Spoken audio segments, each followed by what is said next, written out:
leitores da palavra de Deus. Evangelho de Mateus, capítulo 10, até o seu verso de número 21, vai falar do bom pastor. Jesus disse: eu sou a porta das ovelhas. Ele disse: eu sou o bom pastor. E ele vai falar também que ele é aquele que entra pela porta. Esse é um pastor de ovelhas. O que não entra pela porta, mas sobe por outra porta, é chamado de ladrão, salteador, mercenário. E é sobre isso que eu gostaria de falar, fazendo um paralelo entre Cristo e o nosso maior inimigo, aquele que São Paulo diz que nós não ignoramos os seus ardis. E no seu verso de número 10 está escrito assim: o ladrão vem somente para roubar, matar e destruir. Eu vim para que tenham vida e a tenham em abundância. Como é bom voltarmos para a palavra de Deus, queridos. Alguém disse certa vez, dizendo: lê a palavra, fala a palavra, confessa a palavra, pratica a palavra e a palavra tornar-se-á uma parte do teu ser. Lutero disse em certa ocasião: o que o pasto é para o rebanho, a casa para o homem, o ninho para o passarinho, a penha para a cabra montês, o arroio ou o riacho é para o peixe, a Bíblia é para as almas fiéis. Nunca devemos lembrar que este livro sagrado nos afastará do pecado, ou o pecado nos afastará da presença do Senhor. Então o texto diz para todos nós: o ladrão vem senão para roubar, matar e destruir. Mas Jesus veio para nos dar vida e vida com abundância. Eu quero utilizar a expressão aqui, o ladrão, para representar a pessoa do nosso inimigo. Todos nós sofremos a ação desta verdade bíblica, ou desfrutamos de uma vida abundante, regada com a ação do Espírito Santo, ou padecemos a ação destrutiva do mal.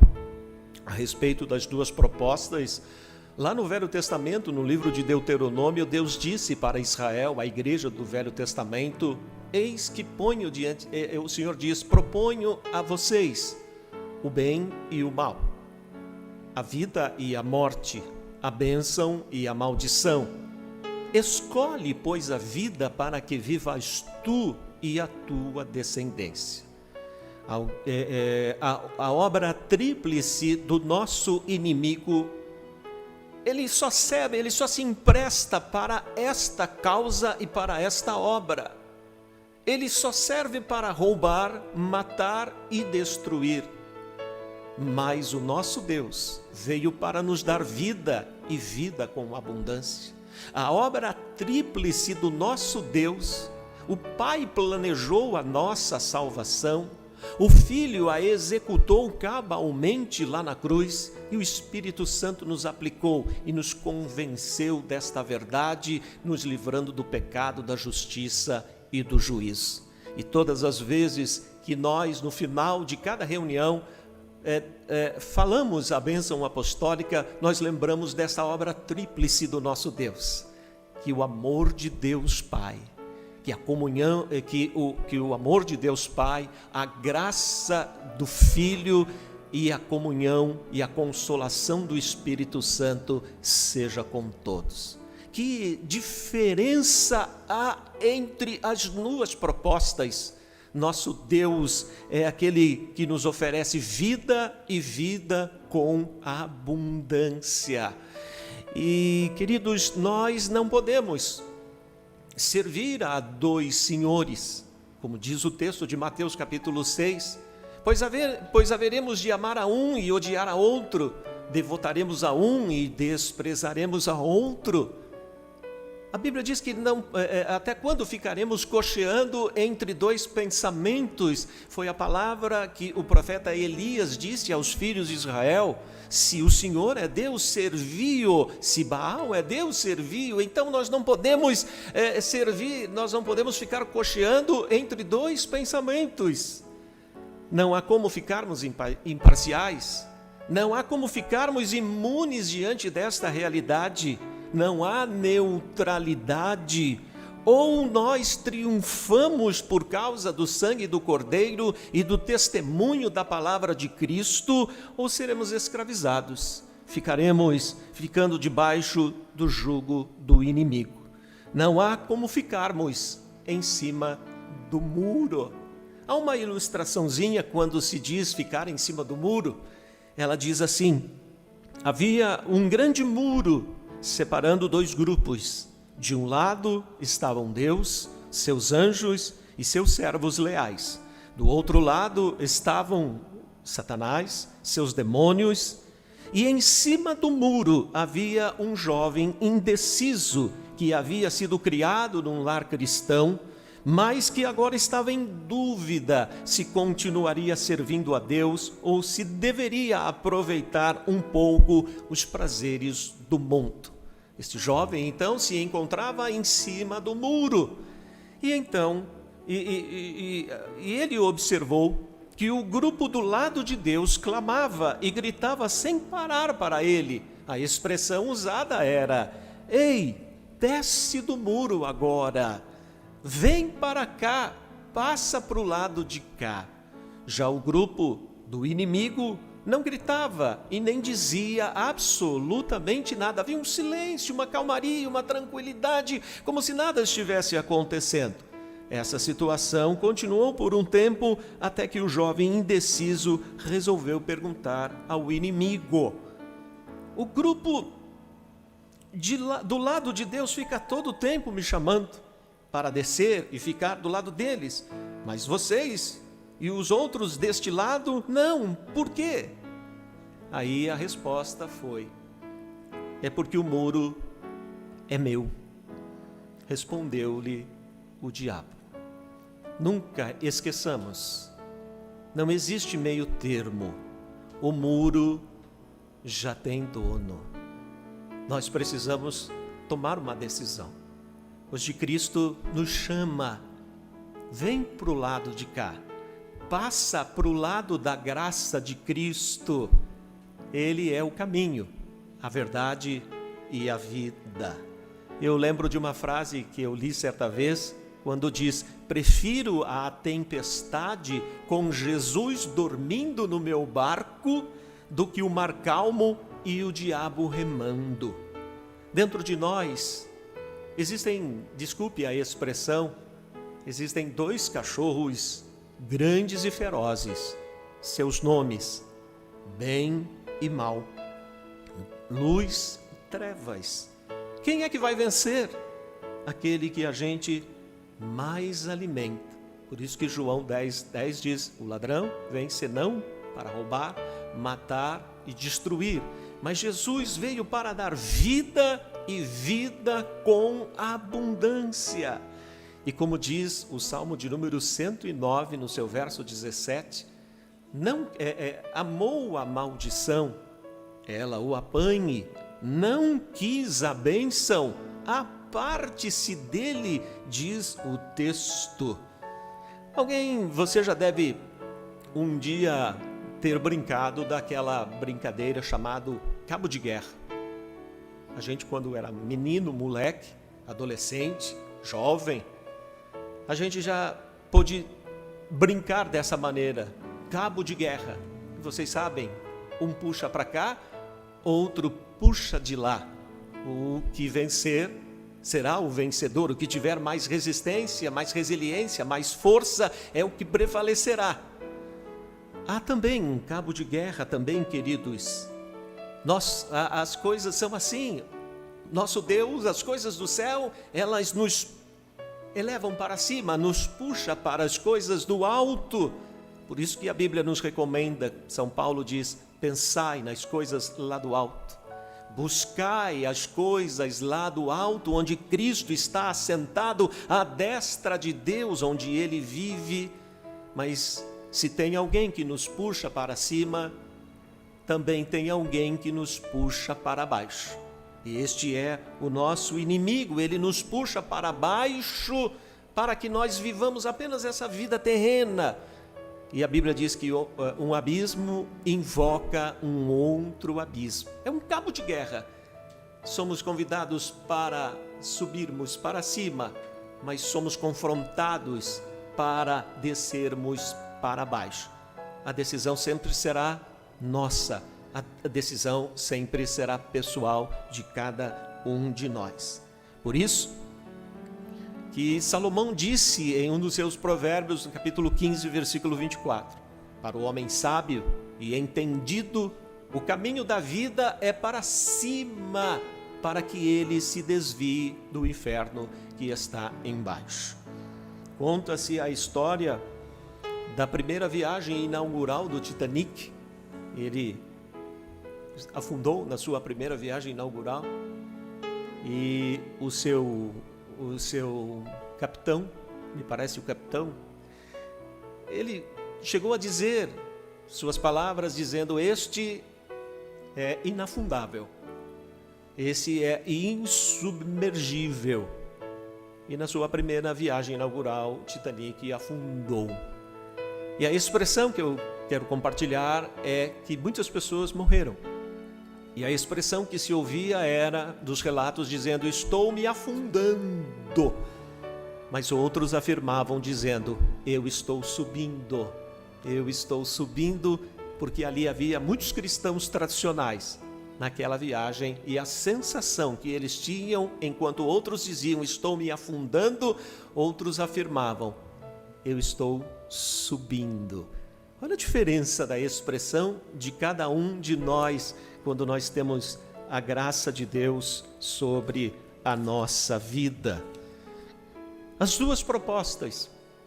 É interessante nós notarmos que o nosso inimigo, ele conhece o nosso nome, mas prefere nos chamar pelo nosso pecado.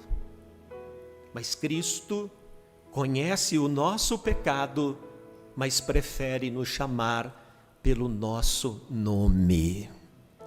Hoje, o Senhor está aqui no nosso meio, falando ao nosso coração, e Ele está dizendo Marcos, Ele está dizendo Marcel, Fábio, nosso Deus conhece o nosso pecado, mas prefere nos chamar pelo nosso nome. Como quantas vezes ao folhearmos a palavra de Deus, nós encontramos o Senhor chamando Samuel, Samuel. Nós encontramos Deus dizendo Abraão. Nós encontramos Deus chamando Moisés. Nós encontramos Deus chamando Agar. Nós encontramos Deus dizendo Saulo, Saulo. Nós encontramos Maria. Nós encontramos Deus chamando cada um de nós pelo seu nome. Olha que diferença. Queridos, as duas propostas. O diabo nos odeia tanto. Ele é um ser sem misericórdia, ele nos odeia tanto. Por isso, a única finalidade dele na vida de uma pessoa é matar, roubar e destruir. Ele nos odeia tanto. Essa é a função dele. Mas eu quero dizer que Deus te ama tanto.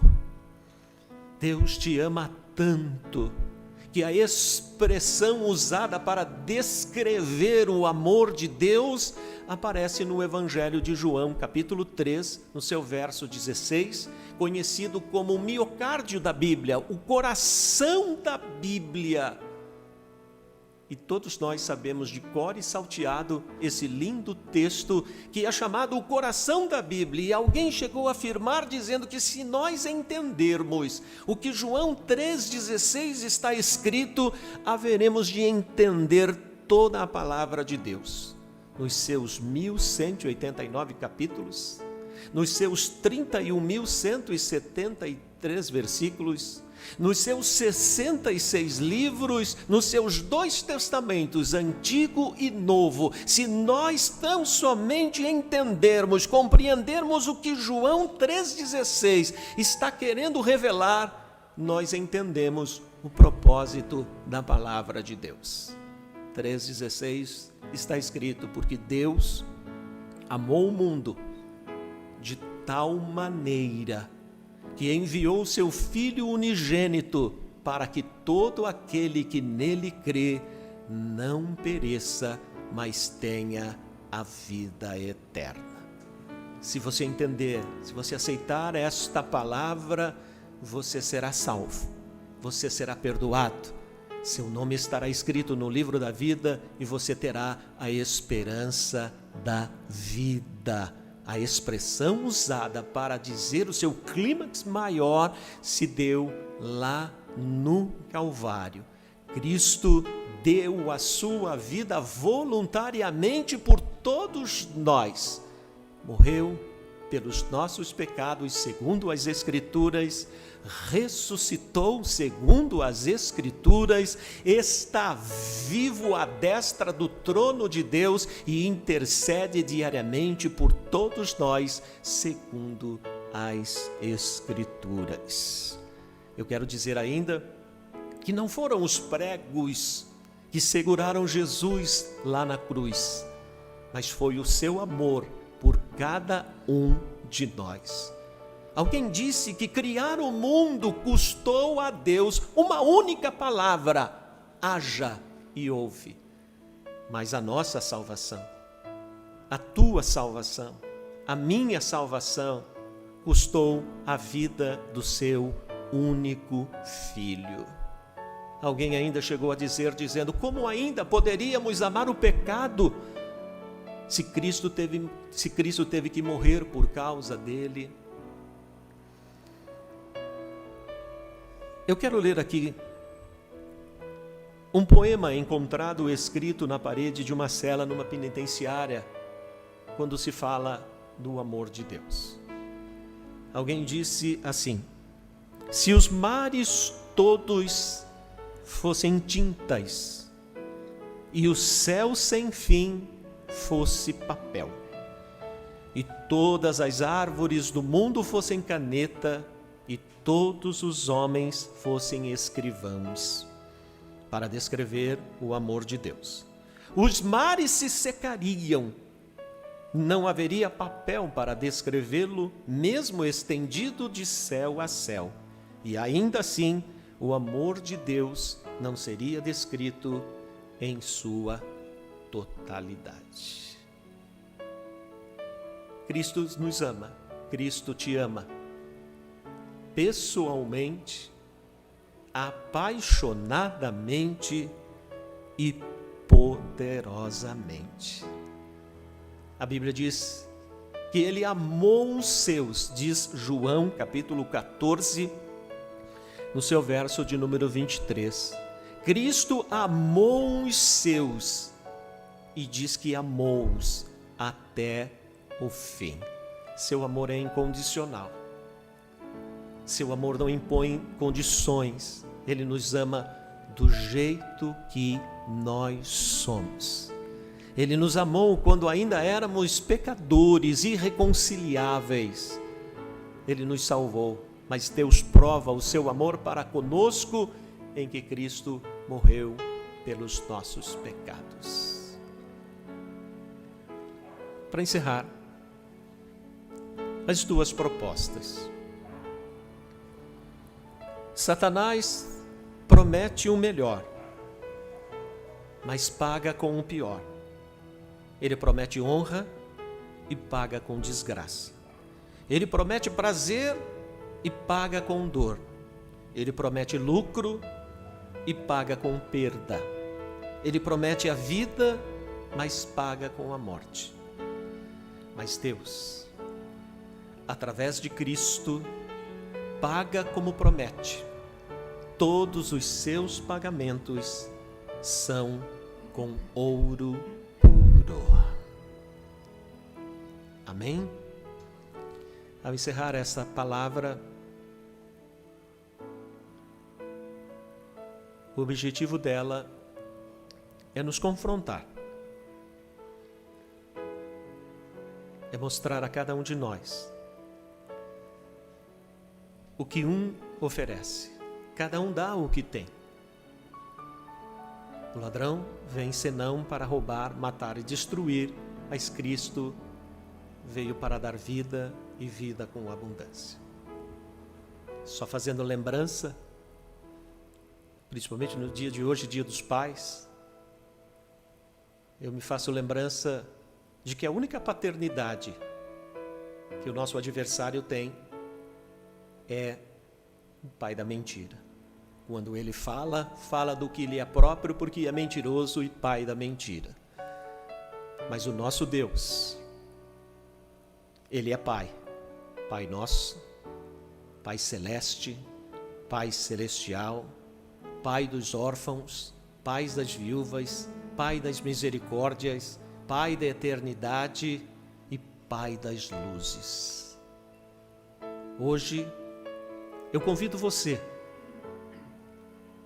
para passar para o lado de cá.